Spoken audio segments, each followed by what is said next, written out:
2025년 5월 19일 월요일 새벽 2시 57분 경기도 시흥시 정왕동의 한 편의점 앞 주차장. 한 중년의 남성이 타인의 자동차에 탔다가 내리고 다시 탔다가 다시 내리기를 여러 차례 반복합니다. 거리에는 인적이 없었고 편의점 내부에는 야간 근무를 위해 잠시 자리를 비운 종업원의 그림자만 희미하게 비치고 있었죠.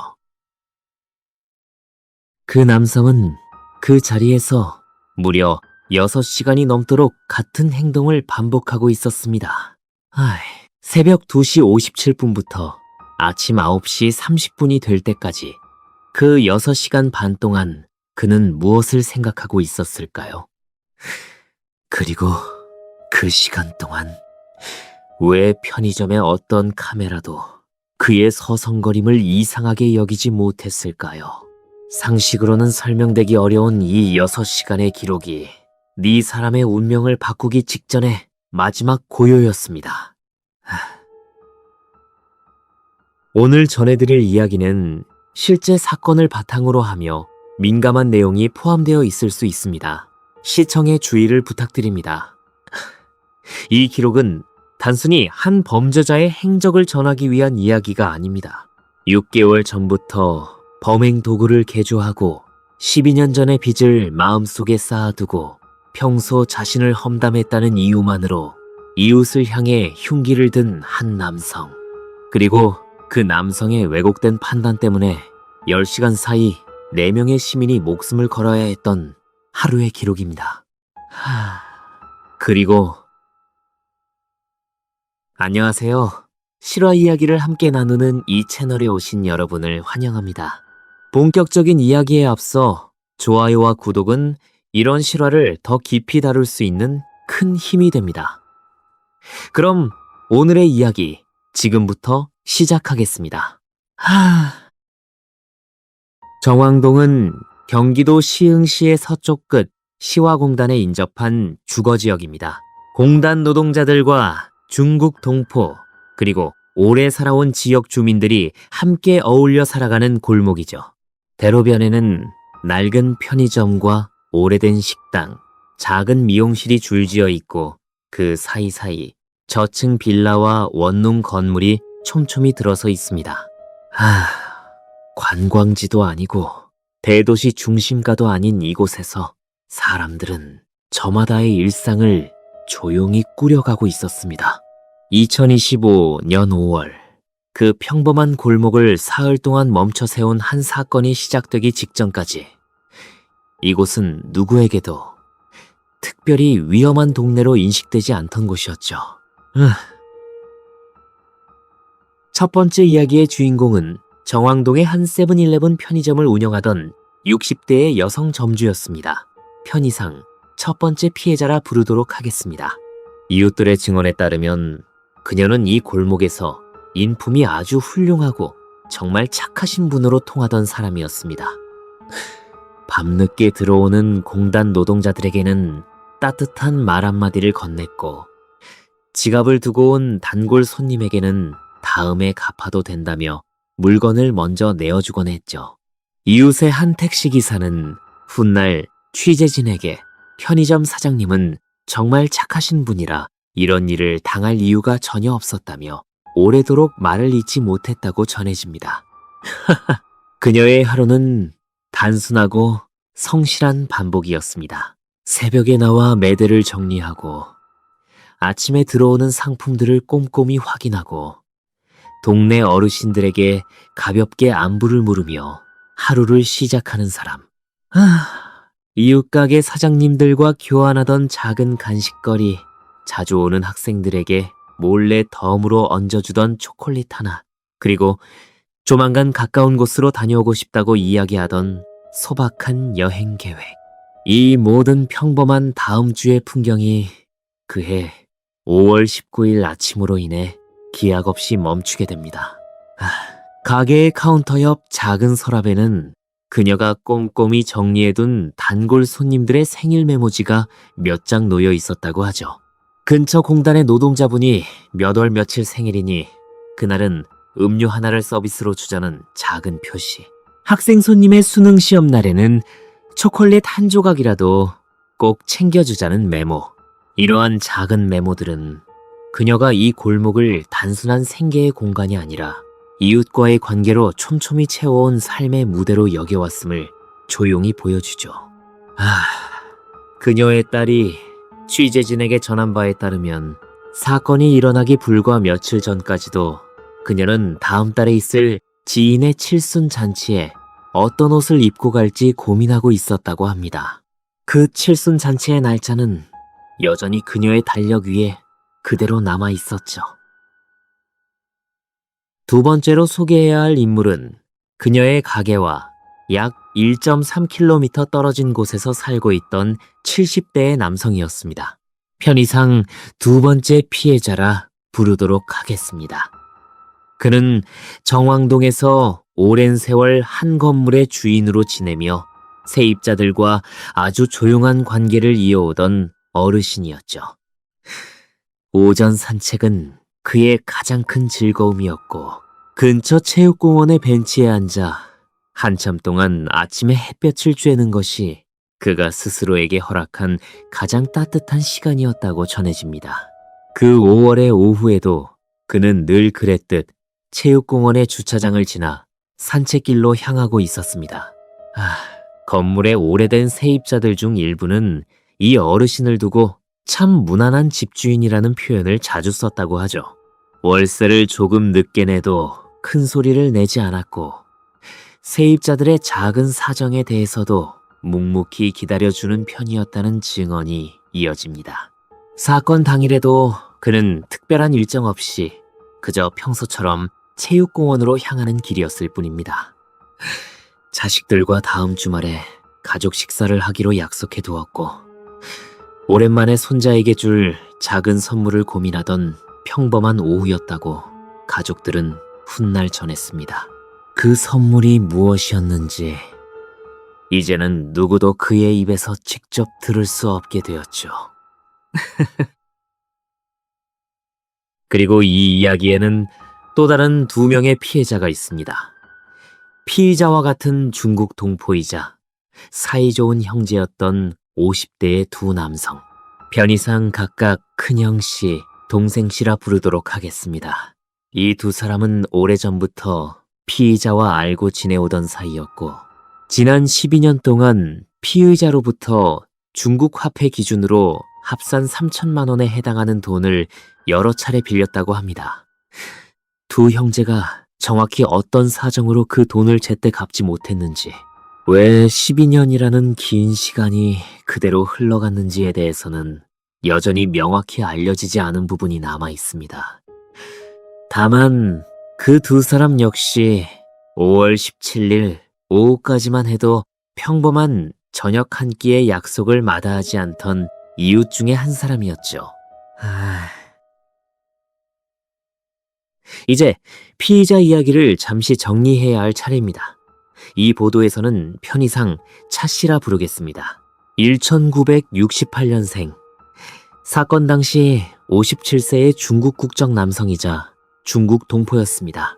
정왕동의 한 원룸 건물에 거주하고 있었고 시화공단 주변에서 일을 하며 살아가고 있었다고 전해집니다. 주변 증언을 종합하면 차 씨는 평소 말이 많지 않고 쉽게 감정을 드러내지 않는 사람이었다고 합니다. 그러나 이후 수사 과정에서 드러난 그의 마음속 풍경은 그 조용한 겉모습과는 전혀 다른 방향으로 오랫동안 기울어져 있었습니다. 그 구체적인 내용은 조금 뒤 본격적으로 살펴보도록 하겠습니다. 그런 난 이런 평범한 일상이 어느 날 갑자기 멈춰버린다는 것, 여러분은 한 번쯤 상상해 보신 적이 있으신가요? 단골 손님의 얼굴로 매일 아침 들르던 편의점, 매일 같은 시간에 지나가던 공원 벤치, 오랜만에 마련된 이웃과의 저녁 한 끼. 이 모든 평범한 공간이 어떻게 한 사람의 오래된 원한 앞에서 한순간에 무너져 내릴 수 있었는지, 그 긴 이야기를 이어가도록 하겠습니다.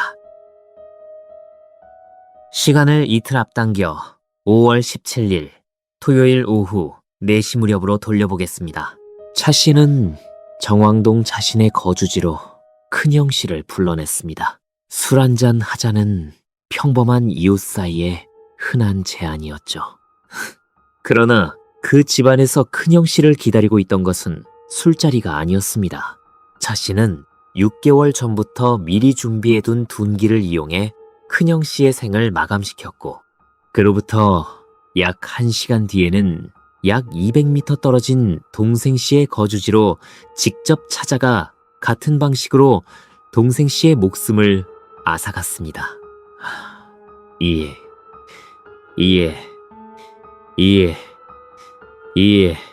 검찰 수사 결과에 따르면 차 씨가 사용한 이 둔기는 단순히 현장에서 우연히 집어든 것이 아니었습니다. 그는 범행 약 6개월 전부터 이 도구를 한 손에 잡기 편하도록 따로 개조해 두었다고 합니다. 범행 6개월 전, 이 한 줄의 사실은 이 사건의 성격을 완전히 바꿔놓았습니다. 다시 말해 그는 오래도록 이 순간을 준비해 왔다는 것이죠. 12년 전의 빚에 대한 원한이 그 6개월 동안 얼마나 깊이 굳어졌는지 우리가 쉽게 헤아리기 어려운 부분입니다. 네이타. 두 형제의 시신이 각자의 집에 그대로 남겨진 상태로 시간은 흘렀습니다. 두 사람의 부재를 알아챌 가까운 가족이 한국 안에 많지 않았고, 주말이 이어지면서 직장에서의 결근도 바로 문제로 떠오르지 않았기 때문이죠. 바로 이 틈에서 이 사건의 첫 번째 큰 의문이 시작됩니다. 12년 동안 그의 마음속에 있던 원한이 왜 하필 이 5월의 주말에 폭발했을까? 만약 두 형제 중 한 사람의 부재라도 조금 더 빨리 주변에서 알아챘더라면 그 이틀 뒤의 비극을 막을 수 있었을까? 여전히 풀리지 않는 질문 하나가 이 사건의 시작점에 조용히 놓여 있습니다. 외국인 밀집 주거지에서의 실종과 부재가 얼마나 늦게 감지되는가 하는 문제는 이 사건의 또 다른 구조적 한계를 드러냅니다. 두 형제가 평소 어떤 사람들과 어떤 주기로 연락을 주고받았는지를 한눈에 확인할 수 있는 사회적 연결망이 그만큼 성기었다는 뜻이죠. 이는 정왕동만의 문제가 아니라 이웃의 부재가 며칠 동안 그대로 방치될 수 있는 한국 도시 곳곳에 공통된 그늘이기도 합니다. 이 구조적 공백이 결국 5월 19일 아침의 첫 공격을 뒤늦게 연결지을 수밖에 없게 만든 한 원인이 되었죠. 도시가 촘촘할수록 역설적으로 사람의 부재는 조용히 숨겨질 수 있다는 사실을 이 사건은 무겁게 상기시켜 주었습니다. 그리고 5월 19일 월요일의 새벽이 밝아오기 시작합니다. 새벽 2시 57분 정왕동의 세븐일레븐 편의점 앞 주차장에 한 대의 아우디 Q5 차량이 천천히 들어섭니다. 이 차량은 차 씨의 것이 아니었습니다. 이는 이틀 전 숨진 두 형제 중 한 사람의 차량이었죠. 차 씨는 이 차를 몰고 이곳으로 와서 차에 탔다 내렸다를 수도 없이 반복합니다. 그는 6시간이 넘는 그 시간 동안 무엇을 기다리고 있었을까요? 경찰 조사에서도 그는 그 시간의 행적에 대해서는 명확한 답을 내놓지 못한 것으로 전해집니다. 이것이 이 사건의 두 번째 큰 의문입니다. 근거의 원만해. 여기서 잠시 멈추고 여쭤보고 싶습니다. 만약 여러분이 이 사건을 맡은 형사였다면 다음으로 어떤 단서를 의심하셨을까요?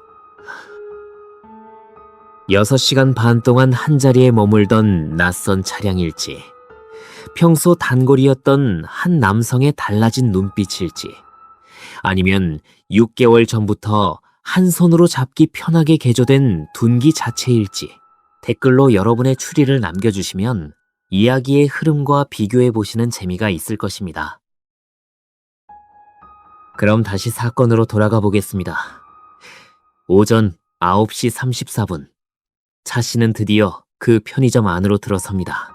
그리고 평소 그에게 따뜻한 말을 건네던, 그에게 지갑 없이도 물건을 내어주던 그 60대 여성 점주를 향해 흉기를 휘둘렀습니다. 점주는 의식을 간신히 붙든 채 병원으로 옮겨졌고, 구급대원에게 마지막으로 남긴 한마디는 다음과 같이 전해집니다. 아는 사람이라고. 아는 사람. 이 세 글자는 이 사건에서 가장 무거운 세 글자 중 하나입니다. 차 씨는 단순히 이 편의점을 지나가는 낯선 사람이 아니었습니다. 그는 이 편의점의 단골이었고, 그녀가 평소 친절을 베풀던 이웃이었습니다. 그런 그가 왜, 어떻게 그녀의 가장 가까운 공간에서 흉기를 꺼내들 수 있었는가? 이 질문 앞에서 많은 시민은 도저히 이해하기 어려운 감정을 공유하게 됩니다.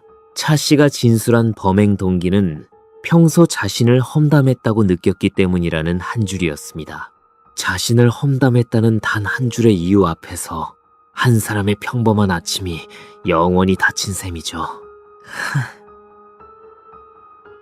흉기를 휘두른 뒤 차 씨는 앞서 언급한 훔친 아우디 차량을 몰고 현장을 빠져나갔습니다.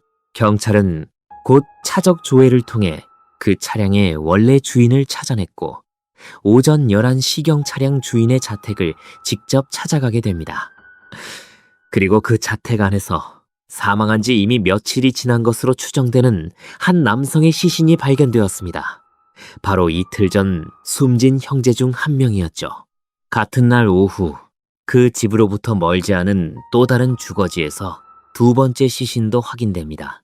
편의점 공격 단 한 건을 조사하려던 수사진은 그 이면에 이미 이틀 전부터 숨겨져 있던 두 건의 더 큰 비극을 한꺼번에 마주하게 된 셈입니다.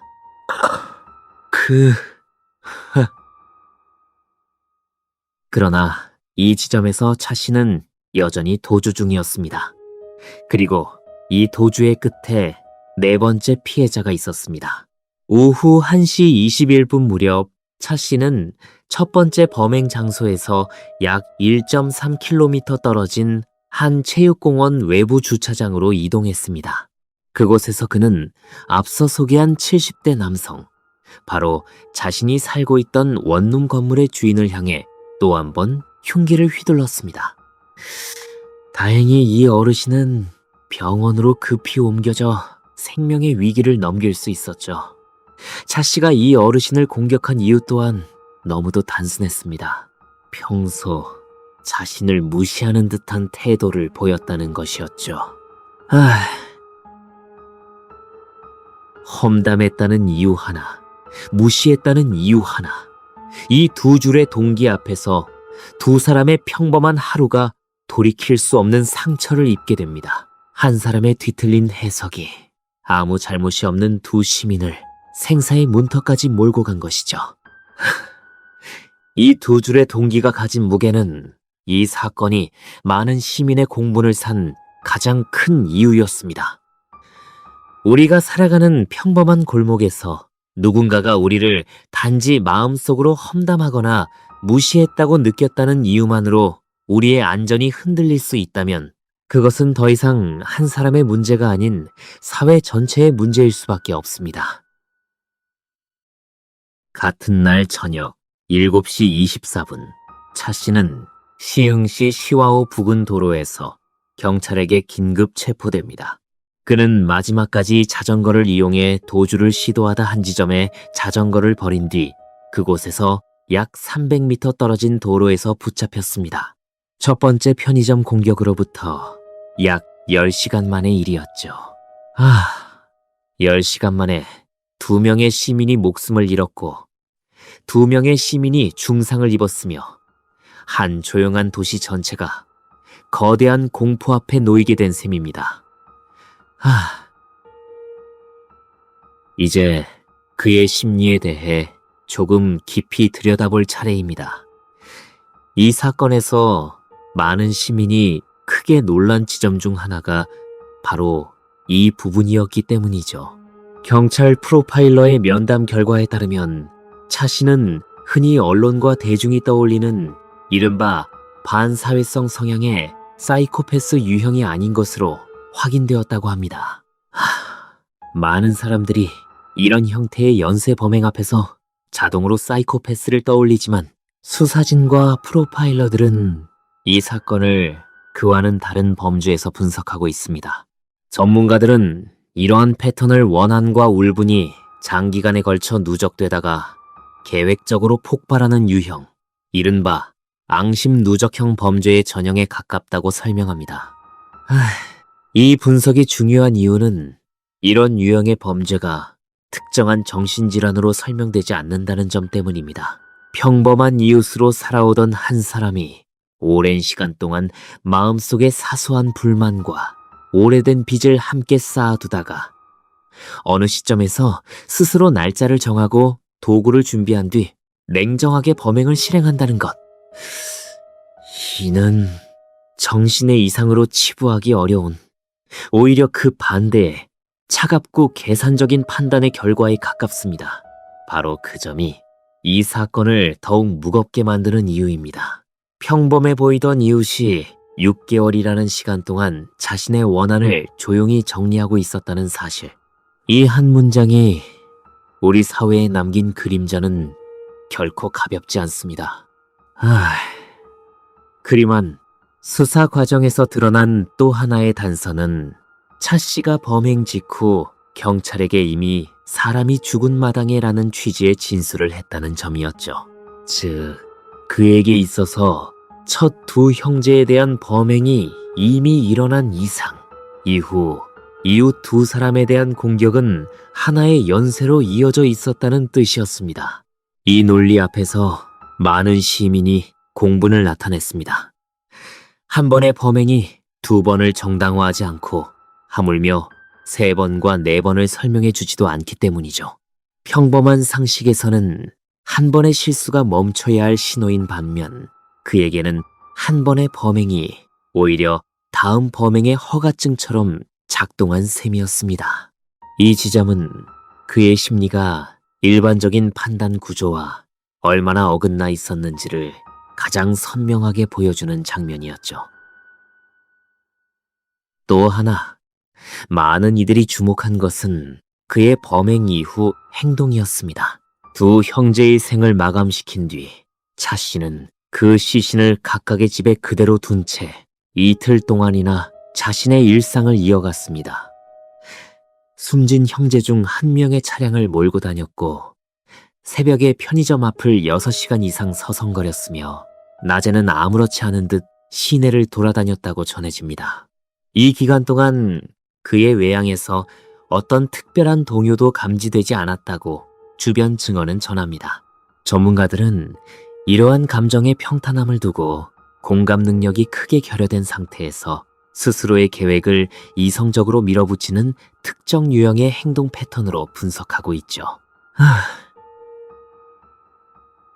2025년 5월 22일 경기 남부경찰청은 신상정보공개심의위원회를 열어 차 씨의 얼굴과 이름, 나이 등을 정식으로 공개하기로 결정했습니다. 이는 2014년 1월부터 시행된 특정 중대범죄 피의자 등 신상정보 공개에 관한 법률에 근거한 조치였죠. 이어 2025년 6월 12일 수원지검 안산지청 형사 2부는 차 씨를 살인 및 살인미수 혐의로 구속 기소했습니다. 검찰은 기소 과정에서 차 씨가 6개월 전부터 범행 도구를 개조해왔다는 사실을 공식적으로 밝히며 이 사건이 결코 우발적 범행이 아니라는 점을 분명히 했습니다. 이 기소 결과가 발표된 뒤 많은 시민과 유족이 가장 주목한 지점은 바로 이 계획성의 증명이었죠. 단 하루 또는 단 1시간의 충동이 아니라 6개월이라는 긴 시간 동안 이어진 준비의 결과물이었다는 사실. 이는 형사재판에서 양형에 직접적으로 영향을 주는 핵심 요소이기도 합니다. 특히 피해자가 4명에 달하고 그중 2명의 생명이 이미 꺼진 상태에서 이루어진 추가 범행이라는 점, 그리고 범행 동기가 도저히 받아들일 수 없는 개인적 앙심이었다는 점은 이 사건이 법정에서 어떤 무게로 다뤄져야 하는가에 대한 분명한 기준을 제시하고 있습니다. 유족과 시민들은 이 모든 요소가 판결에 온전히 반영되기를 간절히 바라고 있죠. 그러나 이 사건이 남긴 의문은 여전히 몇 가지가 함께 남아 있습니다. 왜 하필 5월 17일 그 토요일 오후였을까? 왜 6시간 반 동안 편의점 앞을 서성거렸을까? 네이, 차 씨의 마음속에서 12년의 빚과 일상 속의 험담과 무시라는 감정이 어떻게 한 줄로 꿰어졌을까? 이 질문들은 그의 구속 기소 이후에도 완전히 해소되지 못한 채 남아 있습니다. 사법적으로는 매듭이 지어졌지만 사회적 의무는 지금도 우리에게 숙제로 남아있는 셈입니다. 그런 사법적으로는 이 사건의 재판 결과와 형량을 두고 앞으로도 많은 논의가 이어질 것으로 보입니다. 여러분은 6개월 전부터 도구를 개조해 준비한 뒤 10시간 사이에 4명의 시민에게 돌이킬 수 없는 상처를 남긴 이 사건이 향후 재판에서 어떤 무게의 판단을 받아야 한다고 생각하십니까? 또한 현행 제도가 이와 같은 앙심 누적형 범죄, 그리고 평범한 이웃이 잠재적 위협으로 변해가는 과정을 사전에 포착하고 차단하기에 충분하다고 보십니까? 여러분의 솔직한 생각을 댓글로 들려주시면 좋겠습니다. 그 이야기는 잠시 뒤 이어가도록 하고, 먼저 이 사건이 시흥이라는 도시에 남긴 파장을 함께 따라가 보겠습니다. 이 사건이 난장애니 공교롭게도 이 사건이 벌어진 그 주에는 경기도 화성에서도 2건의 유사한 흉기 사건이 잇따라 발생했습니다. 5월 19일 새벽에는 화성 동탄호수공원에서 한 40대 남성에 의한 흉기 사건이 일어나 30분 만에 범인이 붙잡혔고, 하루 전인 5월 18일에는 화성 병점동의 한 거리와 마트에서 또 다른 흉기 사건이 발생했죠. 서로 직접적인 관련은 없는 별개의 사건들이었지만 이 사건들이 비슷한 시기에 경기 남부 지역에서 집중적으로 발생하면서 많은 시민은 극심한 불안을 공유하게 되었습니다. 특히 시흥 정왕동처럼 다양한 국적의 이웃이 함께 살아가는 지역에서는 서로를 향한 불신과 긴장이 짧은 기간에 눈에 띄게 높아졌다고 전해집니다. 이 사건이 우리 사회에 남긴 질문은 여러 겹입니다. 첫째는 평범한 이웃 간의 갈등이 장기간에 걸쳐 심각한 범죄의 씨앗으로 자라날 수 있다는 사실에 대한 제도적 감수성의 문제였습니다. 차 씨는 12년 동안 빚에 대한 원한을, 그리고 그보다 더 오래된 일상 속의 불만을 혼자서 사귀고 있었던 것으로 보입니다. 그러나 이 과정에서 그는 어떤 상담 창구에도 어떤 조정 절차에도 자신의 문제를 꺼내놓지 않았습니다. 이웃 간의 갈등, 채권과 채무, 일상 속의 크고 작은 오해를 제도적으로 풀어낼 수 있는 문턱이 지금보다 한 단계 더 낮아져야 한다는 요구가 이 사건을 계기로 다시 한번 수면 위로 올라왔죠.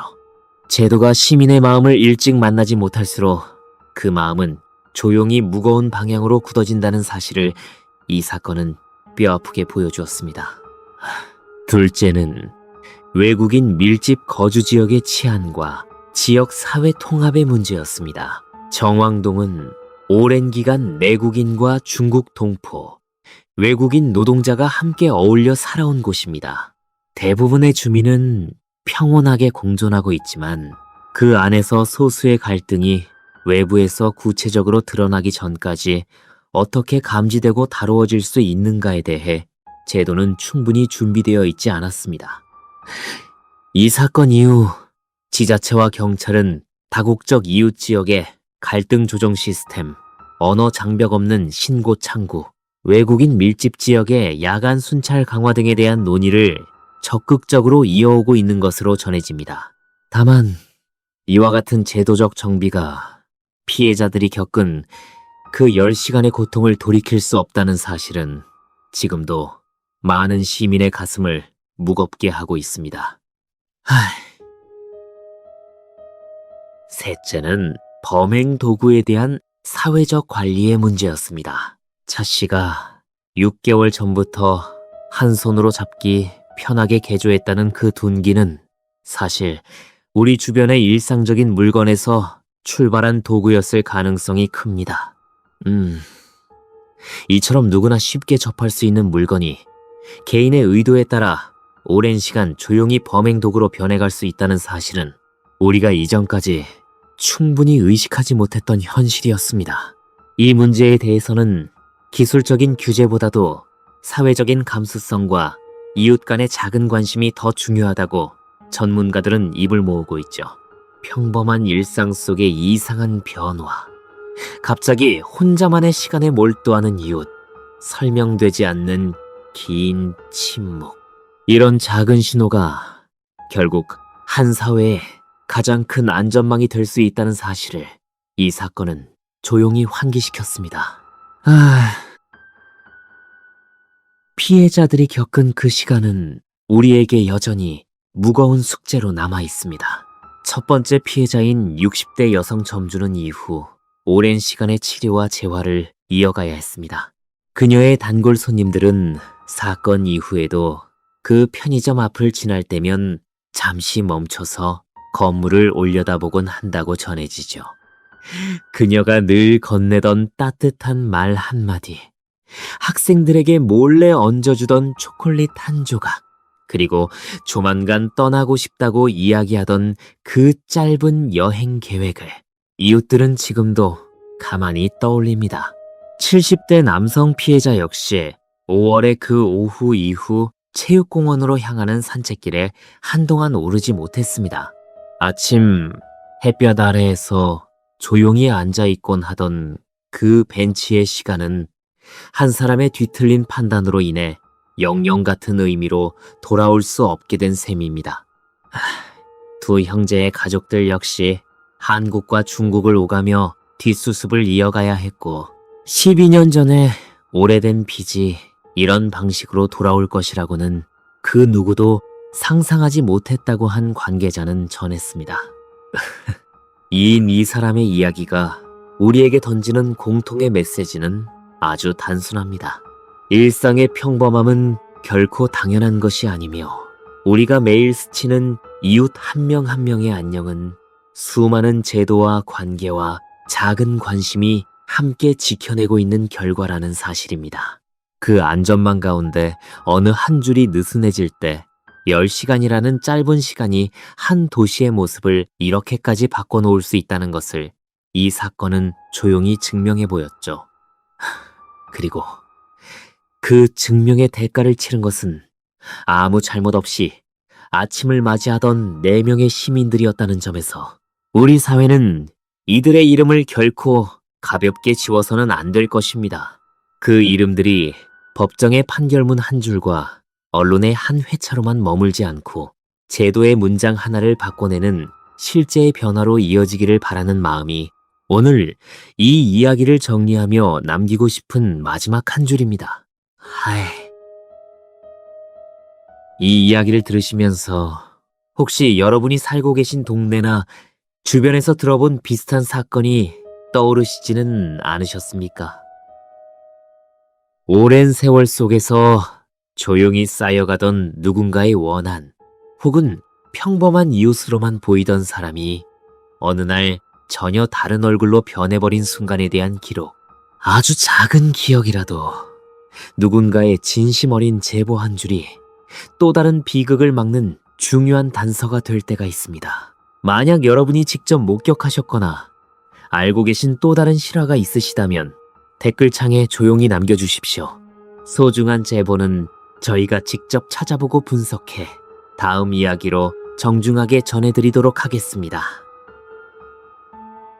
마지막으로 덧붙이자면 이 이야기의 중심은 끝까지 4명의 피해자 그리고 그 가족들의 시간입니다. 우리는 한 범죄자의 마음을 해부하기 위해 이 기록을 정리한 것이 아닙니다. 평소 이웃에게 따뜻한 말을 건네던 한 편의점 점주의 아침. 아침 햇볕을 쬐러 공원으로 향하던 한 어르신의 오후. 그리고 형제라는 이름으로 긴 세월을 함께 해온 두 사람의 마지막 주말. 이 평범한 장면들이 오늘 이 이야기를 통해 다시 호명되기를 바랍니다. 그리고 6개월이라는 시간이 한 사람의 마음속에서 어떻게 범죄의 도구로 굳어질 수 있는지를 우리 사회가 조금 더 일찍 포착할 수 있기를 진심으로 바랍니다. 정왕동의 그 편의점, 6시간 반 동안 불 꺼진 주차장에서 서성이던 한 사람의 그림자. 그 그림자가 길어지는 동안 한 도시의 안전을 위한 수많은 제도가 미처 움직이지 못했다는 사실을 우리는 오래도록 기억해야 할 것입니다. 이 기록이 또 다른 누군가의 새벽을, 또 다른 누군가의 조용한 골목을 지키는 작은 신호가 되기를 바라며 오늘의 이야기를 여기서 정리하겠습니다. 앞으로 이어질 재판에서 이 사건이 4명의 피해자와 그 가족들의 시간에 걸맞은 무게의 판단을 받기를, 그리고 6개월이라는 시간이 한 사람의 마음속에서 조용히 무거워지는 동안 우리 사회가 더 일찍 그 신호를 알아챌 수 있는 촘촘한 안전망을 갖추게 되기를, 이 이야기를 끝까지 들어주신 여러분과 함께 진심으로 바랍니다.